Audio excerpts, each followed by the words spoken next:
All right, welcome back to the Sioux City Show. My name is Taylor Grote. I'm hosting this thing. In the studio with me today, I have Brandon Snyder. He's from the arena. He's putting on some crazy things going on over there, and we have him here to talk about it. So go ahead and get into it. Yeah, dude, I'm just excited to be here. I'm excited to talk about all the things that we have going on at the arena and hopefully just shed some light on all the different things that we offer, and hopefully talk about some of the people that have been instrumental in the success, the initial success. I mean, we've been open since December 15 of last year. So, I mean, we're not even at a year yet. You know, this tournament comes up, December 15 coming up. Like, that's going to be our 1 year. And so to see the growth and to see the relationships that we've built so far, it's been so fun to be a part of, and the support that we've had. It's just, I'm excited to be here, and I'm excited that you have me on. Awesome. Yeah. So I guess one of the most exciting things for the people of Sioux City having this new resource open is, you know, you can open a state-of-the-art facility, and unless you have the people to run it, it doesn't really mean much. So go ahead and talk about like your background and what led you to be in the position you're at right now. Yep. So sports have been my whole life. My first word was ball. So my whole life has just been revolved around sports and how you can build relationships through that. I think it's been so cool to see all the relationships I built, you know, initially growing up. You know, my dad and I would go to a random game on a Thursday night, high school game, and just he would keep talking, and we'd end up talking to everybody. And it's so cool to be back here and to be able to call back on those relationships. So grew up at West Lyon in Northwest Iowa. So from Northwest Iowa originally, not from Sioux City. I was going to play college basketball until my junior year. Ended up playing college football at the University of Iowa, walked on, ended up getting a scholarship, transferred my senior year to South Dakota State. And then ended up tearing for the third time, my other ACL. Had plans to train out in Denver and was going to pursue that path, and didn't end up going that way. Ended up going back to Iowa City and lived with Drake Kulik, one of my football buddies, to finish my degree.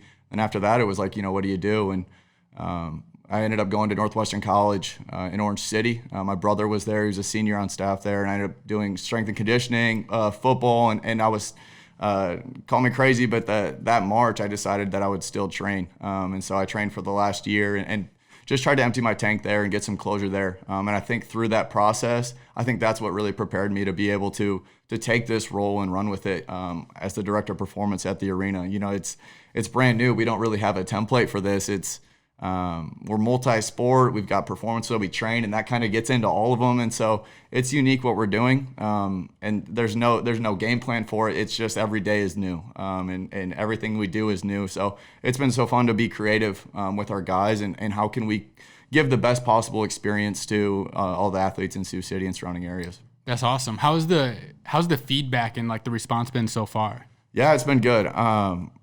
It's been great to have people. You know, we've got guys from West Lyon coming down. We've had Spirit Lake, Okoboji, Cherokee. So it's been well received in Northwest Iowa because, you know, a lot of people have tried to kind of do the AAU thing in Northwest Iowa before, but it's so hard to match schedules and make something that works because there's so much pride in the schools around here in a good way, right? Like each school celebrates what they do. So we've been received that way in the way that we're creating an option for those guys to go to Omaha, to travel some of the Midwest and hopefully surrounding farther out as we progress. You know, we've been met with resistance too. It hasn't been easy. There's been a lot of bumps in the road and a lot of things that we've had to work through.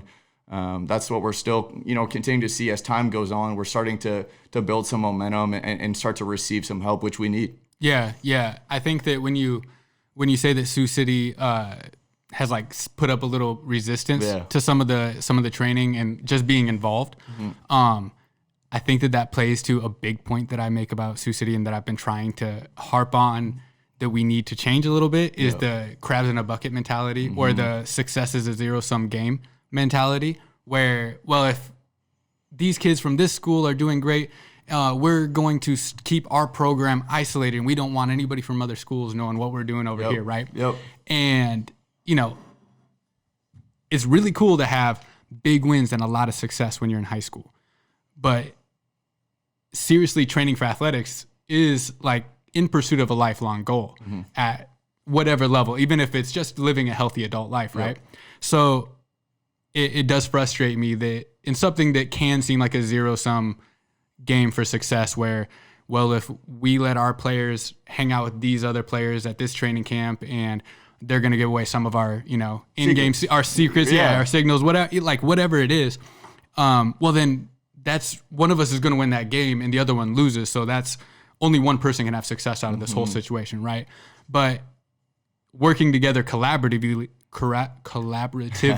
is like a true steel sharpens steel situation where everybody in Sioux City can contribute to make this whole region and the city a whole better level of experience and skill level on the football field or on whatever field you're on. So it's unfortunate that that's the case right now, but I think that's something we really need to move into and like keep harping on, especially to younger impressionable people, and say like, yo, let's all work together. I know you guys go to different schools, but like, let's step up the training. Let's step up whatever we're doing. So I think that having a location like yours is really taking that step in the right direction and kind of setting that message, setting that example, and giving people a place to do that. So I guess what kind of offerings do you guys have? How do people get involved with what you're doing? Yeah, and that's what makes us unique is we have so many different offerings. Our dance is a great program. We've got volleyball, we've got wrestling, we've got basketball, and that's our core.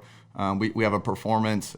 So we have all these different aspects to what we do and different programs to what we do, and we've got great people in charge of every single one of them. Clint Kudum with wrestling and Kayla Kellen with volleyball, Corey Westra, and we just added a club program with Braden Hall and Impact Volleyball, and we're starting to grow that. So just creating all of these different experiences for kids. Multi-sport athletes, you can still have a club experience with multi-sports, or if you're a dancer. So, and then you can bring them to the same place and get different training. You can have a daughter go to dance and someone else go train for basketball. And it's been really cool to see how, and that, again, like that's what's different about us is that we have something for everybody. We've got leagues where it's more local and regional teams, and we've also got an AAU experience that we're creating that's going to allow some of our best and just most talented athletes and some of our hardest working athletes and get them in front of the best competition and just see where they're at, right? And hopefully they learn something from those experiences they can take back home, and that only makes what we talked about, their schools better. It only gives them more information.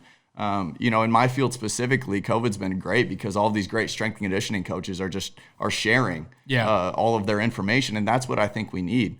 That's when I think the true culture of each school comes out, is when you give them everything that you can, right? You give them all the information and you see if kids stick to the process and stay disciplined and do it. And that's what we need. Is not like, oh, you just have a better coach, so that's why you're winning. We want the kids to excel. We want all kids to excel. And we want to create an opportunity for someone who just started basketball, or for someone who's done it their whole life and eats, lives, and breathes basketball. So there's a lot of different aspects. There's a lot of different, and our facility is so just active and busy all the time, and it's so cool to have dance going on with wrestling. And as basketball starts up now, it's gonna be chaos in there, and that's a good thing. That's what we want.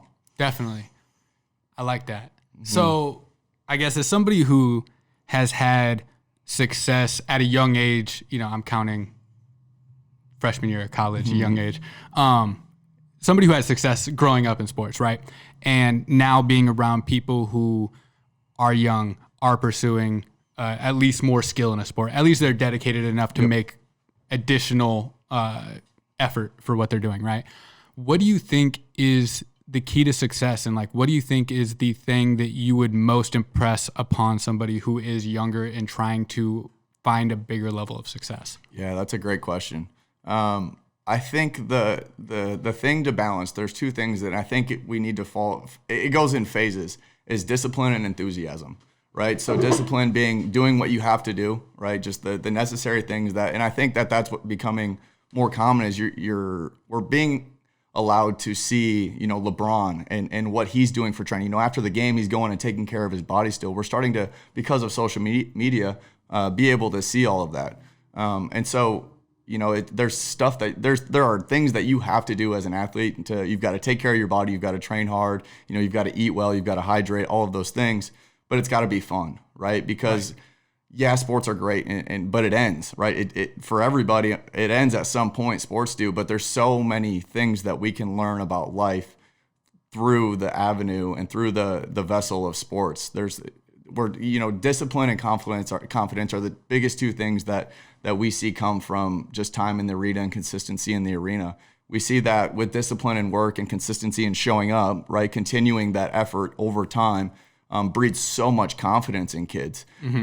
They just have a belief in that and their work and what they've done. And all of a sudden you start to see that confidence in every area of their life because they believe that they can start something and finish it, right? They can continue on that path and they see the progress that comes with it, and it bleeds into just a little bit of success can trigger so much success in a bunch of different areas. You know, maybe now they're starting to clean their room because they want to, you know, just stay on the ball and do things differently. And sports can be an avenue to teach those types of things. So I think the biggest thing that I teach is that balance between discipline and enthusiasm. You got to have fun what you're doing because you only get one life and every day is new, right? But there's also things that you've got to do every day to put a part of your schedule to make a priority so that you can succeed if that's the avenue you want to go down.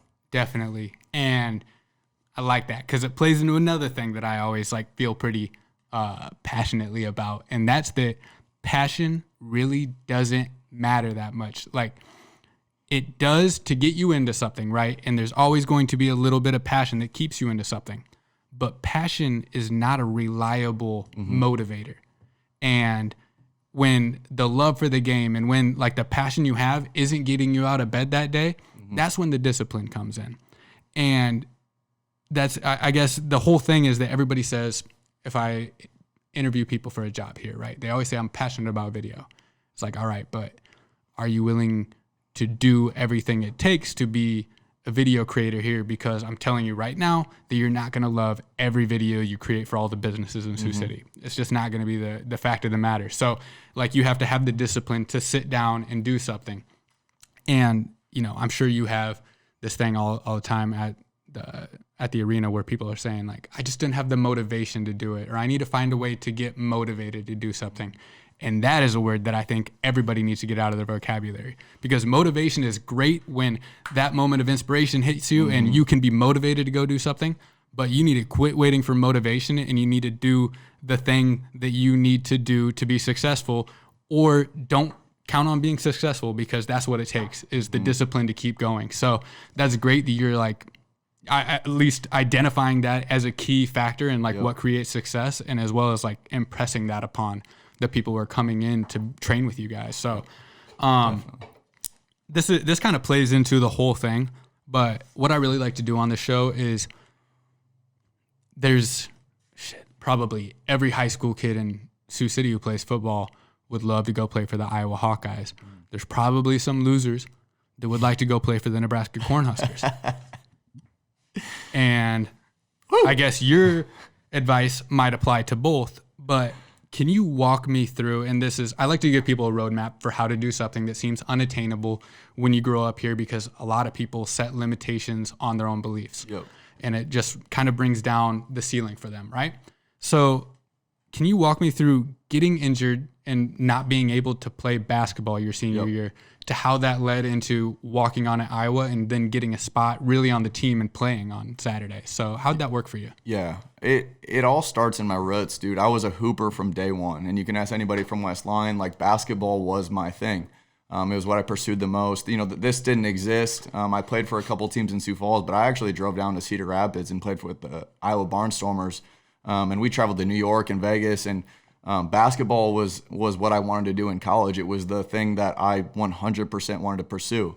My junior year, the last basketball game of the year, I took a jump shot at the free throw line like I have a million times, right? And I felt something in my calf, and I ended up tearing my peroneus longus and having compartment syndrome. It went undiagnosed for 3 days, and I didn't sleep. It was a 9.9 out of 10. Like real I was pain. Like, if I would have slept through that night, and my faith's very important to me, and if I would have slept through that night, and my mom made me go in that afternoon at like 5 p.m. on a Friday, if I sleep through that night, I don't have my lower leg. Right. Really? So none of it happens. I had compartment syndrome, and it was going to blow up. Like it was the most, I still think I had actually got strep and got septic about 3 weeks before my pro day, which between those two events, and both in critical times, I think those were the most two painful events in my life. And, what happened is I could no longer take my energy that I was devoting to basketball and spending in the gym. I couldn't do it anymore. I can't form shoot for 3 hours, 2 hours. It's not going to get me. It's not going to get me. It's not worth the time. So in that time, I started to really get into the weight room. The weight room's a big deal at West Line. It's where we hang out. It's just what we do. But I was a hooper, dude. I didn't see the connection between the weight room and basketball. It just didn't make sense. And over that phase, when I was hurt with that injury, those 3 months, my body started to adapt because I was just taking all of that energy I had and just converting. And all of a sudden I had this response because I was working hard. It was like, oh, I'm getting stronger. Oh, everything's easier when I get stronger and faster. Yeah. So then going into my senior year of football, I actually played AAU that summer.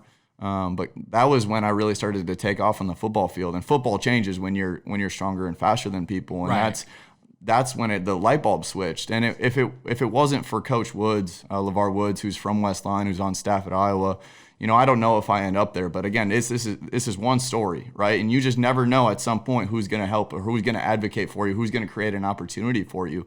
But I just stayed the course, and he offered me a walk-on scholarship.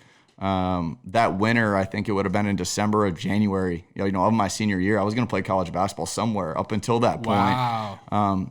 He offered me a walk-on scholarship or a walk-on that I'd have to earn my way to a scholarship. NDSU gave me a half, and so it was like, do I take half of a scholarship at NDSU or go to Iowa now that I definitely want to pursue that path? I walked on and knew that it was gonna be tough to make it. So I tried telling people all the time that the things that you do, whether you do end up playing basketball, but if you're in there for a basketball skill session, I guarantee you something you do is going to carry over to football or to another sport or to something else that you do. And so that was what I experienced. I never wanted to play college football. It wasn't really ever a dream of mine. It just became something that was available because I worked hard and because of the path that was prepared for me. And some of the, the worst things that could happen, that injury ended up being the thing that changed my whole life. Yeah, that's awesome. So, like, even once you get that walk-on spot, that's not a guaranteed position. That's not. I'd guess that the vast majority of people who get a walk-on spot never see a starting position on the field. So how did that go from day one being a walk-on to you got a scholarship your sophomore year? Or yeah, my sophomore year. Okay. Yep, so my third year, I redshirted the first year, ended up playing some special teams the second year, and then started my sophomore year, and that was when I got the scholarship. Awesome. So, like, I guess how did that work going from walk-on to the scholarship position? And I know that it's going to require some bragging on your end, so don't feel like you're bragging. It's going to require you telling your accolades. So don't feel like don't be too humble, don't be too modest. Just like give the fact of the matter here. Yeah. So you commit to that process, and I actually played baseball my senior year. So I wasn't going to go down there early. I tore my UCL, my Tommy John ligament, because I was training to go play at Iowa, and walk on in that path, and ended up getting hurt like my sixth game of the season in baseball. And so I ended up going down to Iowa early, which was so important because we did all the conditioning and I got to know the guys. And that process, I just understood what it was going to take for me to play, right? To really play. And I knew that I wasn't getting money until I got paid or until I played, right? Like I'm not getting paid until I really contribute. And that means I got to start on Saturdays, like even special teams. Like you're not guaranteed. My second year, I played 4 phases of special teams and felt like I was a really core piece of that group on each phase and still didn't get a scholarship, right? So it's not even, at that point, it wasn't even just special teams. Like I was like, I got to start. Yeah. You know what I mean? I got to start for this to happen. So there have been a lot of guys, in Iowa football history that have shown how you do it, right? And how you do it is you embrace each day and you embrace the day as it comes. And so my first year, I knew I was redshirting. And so scout team, right? Like I just went crazy on the scout team. Every rep, I just, and I pissed a lot of people off, honestly. Oh, yeah. I pissed a lot of seniors off. But I think my first year I had almost every week I was either defensive or special teams player of the week on scout team, right? And I would recognize that. And for 2 weeks, they asked me to move over to offense and play quarterback, right? So that's a crazy story. So I think I'm in a different crew of people who are special teams, defensive and offensive scout team player of the week at Iowa, right? But that was important to me. Like that's a big deal. Like that's probably one of my best accomplishments because there was no reward for that. Yeah. In the time, there was nothing. On a Saturday, I was at home, right? If it was a home game, maybe I got to sue, but I wasn't playing, right? Yeah. But you could see the difference that you made in the team, right? And the energy that you could bring because they were beat up for a weekend, right? But I come in Monday morning and I would just have the most energy I could and try to uplift the people around me. Yeah. So that was the first phase. I remember one of the first conditioning sessions. Jordan Lomax was a starter, and I was like, I was so dumb. I was like pushing him. You know what I mean? I was like, let's go low. I'm like, I was afraid. I should have never said anything. You know what I mean? but I didn't feel like I was overstepping my boundaries. I just wanted to bring new life to, guys who have been doing it for 4 years. Yeah. And like you said, there was no reward in the moment. No. There's no, even though like you might be Scout Team Player of the Week, right? Like that's not a real award. You don't tell people that, right? Yeah. Like nobody knows that. That's not something you put on your social media. That's not something you tell people. Like I told my parents, you know, but like I'm not going around like, hey, I got Scout Team Player of the Week. They'd be like, what is that? Yeah. You know what I mean? And even like you said, you were probably pissing some people off with going so hard on Scout Team because everybody wants the Scout Team to take it easy because nobody wants to look bad because of something over there. Yeah. But like the level on Saturday is going to be far. I'm a first year walk-on, right? Mm-hmm. So if I'm beating you during the week, right, then you're going to get beat on Saturday by someone who's much better at their craft than I was. Right. You know what I mean? I didn't have the information. So, that was my point, is if I can beat you without the information and without the experience and reps, then you're going to get beat on Saturday. And we need to fix that now in practice and not on Saturday when it, in front of 70,000 when it really matters. Yeah. Go ahead and drag this right over in front of you. I think it drifted a bit. But, yeah, I think that, doing the things that gave you no accolades in the moment, doing the things that even pissed some people off, that's what led to, the scholarship. Probably, I'd imagine. There's skill level progressing, obviously, to earn the position, but that's what makes the people who make the decisions take notice of you. And even going back before that, was it LeVar Woods you said? Yep, LeVar Woods. Okay, so I don't know if you knew anything about you as a high school player in West Lyon, but I'm sure that he... Like when he's talking about getting you a walk-on position, I'm sure that there were calls made to people local in the community who were there when you were doing the things that weren't getting you accolades in the moment, that probably a lot of people didn't see, that weren't public things, but you were doing the work behind the scenes. And he's making calls, making sure that you're the right type of person to bring on as a walk-on. And that leads to that. So it's like even going back before at Iowa, it was a whole career of doing those things that led to that starting position. It wasn't just 6 months before that, you're like, I want to start next year. So, I think that's the key, is that people have to look at the longevity of a pattern of behavior is so much more important than short streaks of passion to go do something, right?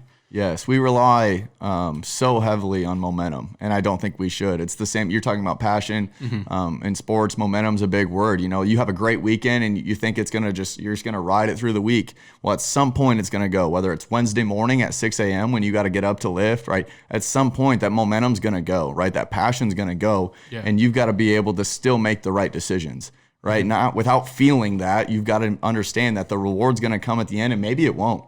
You know what I mean? Yeah. But at some point, that work and that consistency and that drive and is going to pay off. It has in my life, and it has in so many other people's lives who just go and serve people, right, and continue to work at their craft and use their own individual gifts, because your path is far different than mine, right? People were talking earlier, like, I want to be a videographer, but you've had so many individual steps that you specifically have had to go through, right? Like you have your own relationships. Like you've met people, you've gone out and met people in Sioux City and had your own meetings, right? So for someone to say they want to do that, like you've got to be able to carry out all the individual steps of every single day, make the right decisions so that something like that can eventually come to light. That's the truth. And here's a perfect example. Is like, this is I don't get paid for this. I actually pay money every time I do an episode to promote different things and, promote what we're doing here and all that. And Sioux City, which I love promoting Sioux City. But like, I've had people comment on videos before, like, this podcast should get a different host. And it's like, yo, who am I going to replace myself with at this point? I guess, yeah, sure. I'd love somebody else to come in and do all this for me. That'd be perfect. Like, you were here for the setup process, and it's a grind. It's extended. Yeah. And last year I spent most of my year on the road. I think I was in 50 different cities last year. And, some of those were wake up at 5 a.m. or 4 a.m. in Sioux City, get on the earliest flight in Omaha, go film for the entire day, on the West Coast or something, take the last flight home to Omaha, get in my car at 1 a.m. and drive back and be in bed by 3 a.m. in Sioux City and be in the office the next morning by 8. So, like, unless people are willing to go do that, like, don't tell me about how much you want to be a videographer, because we can talk about all that, and we can talk about the 1,000 times that I did a project for free, or the 1,000 times that I, put in all this work to a client and, like, nothing ended up coming of it. And it's like, with anything, I'm in a level right now that I had aspired to be at that is on the path to where I aspire to be at 5 years ago. But 5 years ago started all of the work to get to this place, and it has nothing to do with anything I've done in like the last 3 months. It's all a pattern of just continually putting in the work and building new relationships and like proving that I'm the person that if somebody wants to shoot a video, I'm the person that they're going to pay to do it. So it's like, you know, with anything, I know that we're talking about sports and videography here, but I would tell anybody, get ready to put in the work. Yep. Right. And that's are you familiar with Jocko Willink? Jocko, yes. Yeah, sir. like the whole discipline equals freedom is the ultimate, right? Yep. Just no matter what happens, say okay and do it. Right? Just do it. Figure it out. Yeah. Yeah. So I guess bringing like your skill set at Iowa, and I guess a lot of people think of Kirk Ferentz as a shining star of a coach. And I'm one of those people. I think that he's like old school in the best way, right? So I guess like, did he specifically put any lessons or way of thinking about the game or about training into your head that like you're bringing into the arena? Yep. And then every time I hear Coach Ferentz, I think of one thing, and it was our last conversation that we actually had in Iowa City. You know, I told you I went back there that following May that following spring semester after I was at SDSU. I actually drove to a Sioux City iClub event just so I could like show face and be like, hey, I'd love to have a conversation if we could have one. You know what I mean? Because he's so busy, dude. And it's not like disrespectful or anything like that. Like everybody wants his attention, and he's such a like what you see is what you get with Coach Ferentz. Right? Like he is one of the most consistent people, and he does so much for so many people in the state of Iowa, and it's not just his team, and he does a lot for his team too, but he wears so many hats as far as like just public speaking engagements and traveling and all that stuff. So much respect for him. But I had a conversation with him that May of 2019, and we just talked about the whole journey and just like, you know, what it had been like and some of the things. I had 2 ACLs at Iowa, ended up having 4 knee surgeries. And so just not an easy path. And I fell off, you know, self-admittedly, like I fell off the path, right? Like I made my own mistakes in that phase, and we just were able to talk about that. And the number one thing he left me with is never stop learning. He said, just be a student of everybody you talk to. So like in this instance, like since then, like I'm so intrigued by what you do, right? I'm so intrigued by what it takes and what it entails and your stories and experiences. And that's the motto I try to take to every relationship and every conversation that I have, is that I'm the student, right? I want to learn about what you're teaching. Like you know something, I want to learn about it, you know? And I think over the course of, you know, that was May of 2019 and we're approaching the end of 2020, that has been so critical in my life since that point in May of 2019. Like that is what I tell people. It's like, don't stop learning, right? Like you're never the master. I'm not the master of even performance, right? How could I potentially even be the master of anything else, right? The more knowledge that I have, maybe at some point, like, you know, if we work together, like now I have a better idea of what you do, right? You just never you never know when that information might come to use. And not only that, I think it's, I think there's so many people with so many great stories and experiences. And I think if we try to, you know, have the conversation, right, and we shut our ears off, we're going to miss so much of that. So just asking questions, never stop learning, and just asking a million questions. Like that's what he's lived. You know what I mean? That's what he does. That's what he, right now, especially with everything that's happening within Iowa football right now and with Coach Doyle, and he has exemplified that. And he's been, I don't think anyone would have been able to handle everything that has gone on in Iowa football over the last 3 months, as well as he did. He was just he's steady because that's who he is. He's never changed, and he continued to learn from his players, right? And now I think you're seeing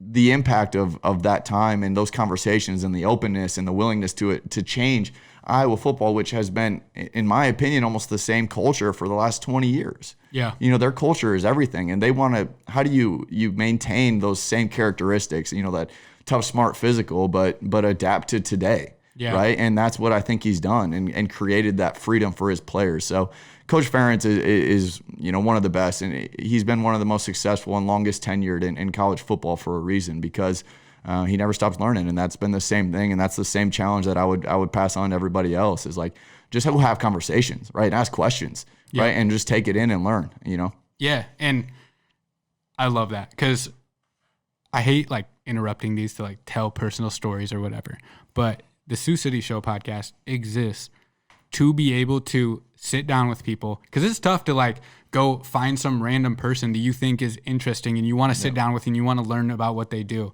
and say like, hey, let's go sit down for 45 minutes and talk, right? But like this podcast was the way I was like, I can give people a platform to talk about their thing publicly, but then I get to talk to them and learn about what they're doing, right? So I love learning about new things, so that's why this exists. And I like being able to hopefully spark that for somebody else. Like that's why I like people having me walk me through their stories and how they got to where they're at, because I grew up in Sioux City. You probably had this feeling in like rural Northwest Iowa where there's like a certain set of limitations that you are raised thinking that you have.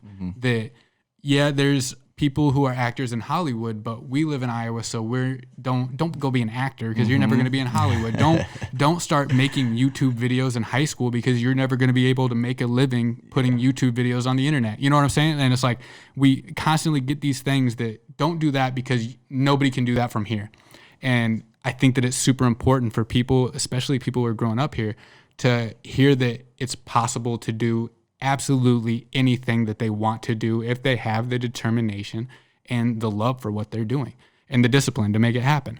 So, and I was just talking to somebody yesterday morning about this where I was saying that I wish college was something that you did from like 25 to 29 rather than, because it's such a waste. Like, you know, in Iowa City, there's a lot of things you'd rather be doing than going to class. And I did about everything except for going to class when I went to Iowa. And I think it took me 6 years to get a degree kind of deal. But, I didn't care about classes. I didn't care about what was going on. I wish like retrospectively, I wasn't so hungover some mornings and went to that 9 a.m. lecture, right? And was able to like really learn about things, because I'd say like I have the biggest passion for knowing how everything works and how to do things, right? And like we live in a time where I have absolutely no empathy for people who tell me like, I don't just have that like, oh, I don't know how to do that, or I don't think I'd be good at that kind of thing, without ever like, it's something that they're interested in, right? But they say, I can't do it because I don't think I'd be good at it. It's like, dog, you can learn anything you want to off YouTube. It is the craziest thing. Like you literally have a cell phone in your pocket that if you would have told somebody 100 years ago, like, hey, any question you have, any skill you want to learn, anything you want to know, you can type it into something you keep in your pocket. Like everybody 100 years ago would have killed the guy next to him in a second to go get that thing from him. So it's like the fact that people take that for granted now drives me nuts. And the fact that like people are just so set and like saying, oh, I don't know how to do that, so I'm not going to do it. It just drives me nuts. So I'm glad that... and it's so funny because like, you know, it's Sioux City, right? So there's people that talk about the arena. Like, I don't even know what the arena is or is going to be. You know what I mean? So how could somebody else say it is something? You know what I mean? Like it's brand new. Yeah. Right. And back to your earlier point, like the quote I heard today was that a fish will grow to the size of the bowl. Right. Yeah. So like that's, you know, you have a small bowl, the fish can only get so big. Yeah. And that's what we're trying to bring to Sioux City, right? And surrounding area is just a glimpse of what the world really looks like, right? Like Coop's been in Arizona for 14 years. James is from Denver, Colorado, right? I was in Iowa City with some of my best friends were from Texas and Florida and all these different places, right?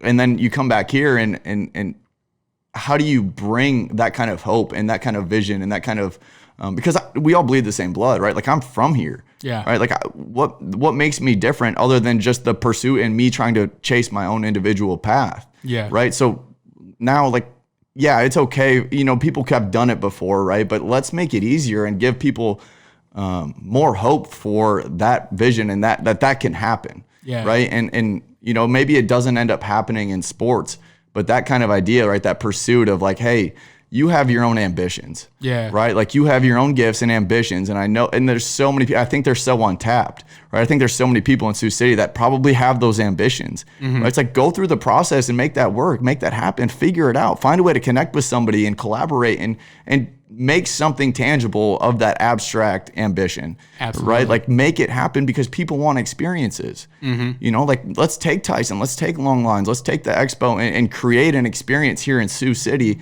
that you don't have to travel for. You don't have to waste time for. You know what I mean? It's right here. And now people start coming back. Yeah. Right? You create all this momentum and people start coming back to Sioux City and now they want to add in, and you're working with Des Moines and Omaha and Sioux Falls and I see it. You know what I mean? Because I'm not from here. I see it for the city. The city has so much potential. There's so many good people I've met along the way. Yeah. And that's my challenge to anyone else in Sioux City. If we can help you, just come in the arena and ask. Yeah. You know what I mean? Like, we want to serve you. We have so many kids walking through our building every day. It's like, how can we create some serious momentum and for Sioux City and give those kids an experience that they'll remember and want to strive for, right? You know, if we can have a big tournament every weekend, which we're trying to do, now kids are during the week are like, that's what I got to look forward to. You know, what if I do play in the championship on in front of a bunch of people? Yeah. Right. And I'm going to put on a show and show them all the things that I've been working for, you know, all the work I've put in. Yeah. And I think that it's like another reason I like having people on who have stories that they share to how they got to be at a point where people are envious of their success, right? Is that it's often not what people on the outside would expect it is. Because going back to like the self-limiting beliefs thing, is I think that if people, without ever hearing you talk, if you were standing over on another side of the room and somebody said, oh, hey, who's that? Like, it's Brandon Snyder. He played free safety at University of Iowa. They say like, oh, yeah, of course he did, because he's tall and like really has a lot of muscle on him. Like, so obviously he's able to do that, but we're not able to do that because we're not, right?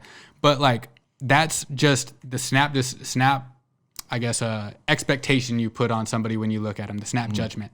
And then people are able to listen to somebody talk who is like, no, I wanted to be a basketball player. So I'm guessing you were built much differently as a junior in high school, Way different, right? Dude. I was 165 pounds, 170 pounds my junior year. Yeah. You know what I mean? And by my end of my senior year, I was 192. Dang. You know what I mean? Like, it wasn't my natural body. Yeah, I'm 165 right now. I'm trying to be 190 now. Yeah, we'll get it. Stop by. I was 190 at one point, but it wasn't the good 190, so I'm back down, feeling skinny. We'll get you right.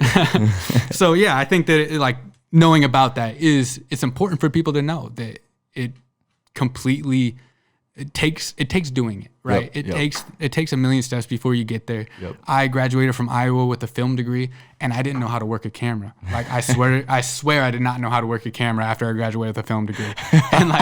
And I got back to Sioux City and I was like, shit, I have like the most unmarketable degree in the world. So I enrolled in a class at WIT, had like a film production class at the time, and they were like, yeah, you can have access to this $100,000 worth of equipment in this class. And I said, all right, I'm going to do that. And like learned how to do it, and then ended up buying my own and started shooting music videos for people so I could figure out how to use all the equipment I just bought. But yeah, so it's crazy. Yeah. So like, as much as people would say like, yeah, of course he has a film degree, so he does this. I'm like, no, I might as well come out of high school. I just had a very expensive experience and for 6 years there after high school. So yeah. So I guess, we've probably told the majority of what's going on, but I guess do a little bit of a sales pitch for the arena. Tell people what you can benefit them, what you can offer people who might be thinking about it. If it's young person, somebody older, I don't know. What do you guys got? Yeah, I think,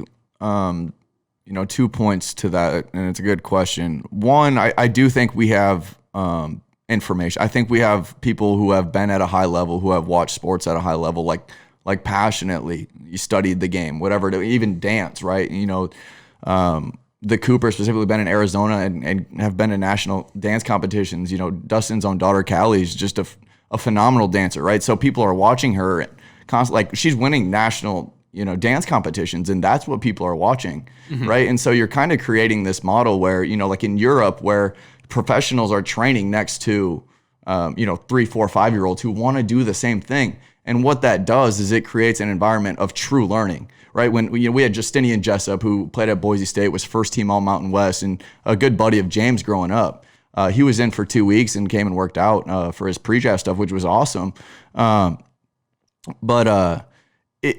In that same gym, right, the next court over, we'd have, a fourth grade basketball practice with a dude who's making 8 out of 10 in 9 different spots from NBA 3, right? Like the dude doesn't miss, and they see it's like, oh, it's the work. You know what I mean? Like it's not just like the social media and whatever, it's the work. And so I think that's what we would love to do, is get, as at some point, as many professionals, whatever that is around here, right? We have Morningside basketball and all the time. They practice in our gym, almost every day of the week, right? The kids that come into our gym on the other courts are watching what it really looks like to play basketball at that level. Yeah. And it is hard. Dude, like, if you don't love basketball, then you're not going to make it in college basketball. No, not at right? any and level. Watch one practice in Morningside, and that's all it takes, and you understand that. Mm-hmm. And so I think that's what we would love to do. And that's, I'm trying to master the movements too. So when I give a demo, I hope that I can give the best possible look for every single movement that I do, right? For that I have my kids do. Yeah. Right. And then now it's great if you tell somebody about something, but if you show somebody something, that's completely different. So it's the same thing with James. He works on his own craft for the kids. Yeah. Right. And now at some point, I hope that we grow and continue to have help, in that regard. But I think that's what we've got: high level people and high level information. And the other thing too, I think we have good people. I think we have people that are servants. I think that they serve first. Yeah. Our mission, and it's on our board in the arena, is everything we do is for our kids. Yeah. My career's done. I don't have anything to prove, right? Like, I have nothing else to do in the world of sports. Everything I do is a bonus from here on. And like, how can I give that same experience and those same relationships and help somebody else do the same path? Like, how can I use all these connections I've got at the University of Iowa and across the state and South Dakota State, right? And USD, I've got a buddy who's a DB coach at USD now, right? And so I've got all these relationships, and now they're on coaching staffs. Like, how do we connect the dots? Yeah. Kids that come in our building, and this is how I know what you said earlier is true about Coach Woods calling and asking. Like, people call and ask. Yep. You know what I mean? They want to see what kind of a kid it is. Most importantly, like, yeah, I think your talent and what you can do on the court is like your foot in the door, right? And from there on, they want to figure out what kind of person you are so that they know if you're going to stick to the process that it takes, because the coaches know. Yeah. They know what it really looks like.